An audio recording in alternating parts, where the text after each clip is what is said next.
মৃত ব্যক্তির সামনে কোরআন পড়া যাবে কিনা?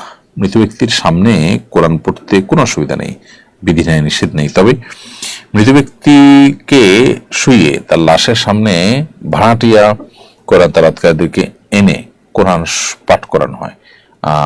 হয়তো মনে করা হয় যে এটা তিনি শুনতে পান, এটা তার কোনো উপকারে আসবে, এবং তার সম্পদ থেকে বা তার আত্মীয় স্বজন লোকজনকে কোরআন কারীমের তেলাওয়াতের উদ্যোগ নিয়ে তার উপকার করছেন, এরকমটি মনে হতে পারে। মূলত কোরআন কারীমের তেলাওয়াত যিনি করবেন তিনি পাবেন। আল্লাহ বলেছেন, লাইসাল ইনসান ইল্লা মা সা, মানুষ তাই পাবে যা সে চেষ্টা করেছে। অতএব মৃত ব্যক্তি তার লাশের কাছে কোরআন তেলাওয়াত করার কোনো অর্থ নেই, বরং তার জীবদ্দশা তাকে কোরআন শোনানো গেলে সেটা ভালো হতো, কোরআনের দিকে আহ্বান করা গেলে সেটা ভালো হতো।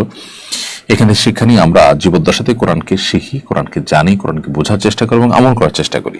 মরার পর আমাদেরকে লাশের পাশে কোরআন তেলাওয়াত করলেও আমাদের এই তেলাওয়াত কোনো আল্লাহর আযাবকে বন্ধ করতে পারবে না বা আমাদের আল্লাহর কাছে সওয়াব মর্যাদা বাড়াতে পারবে না।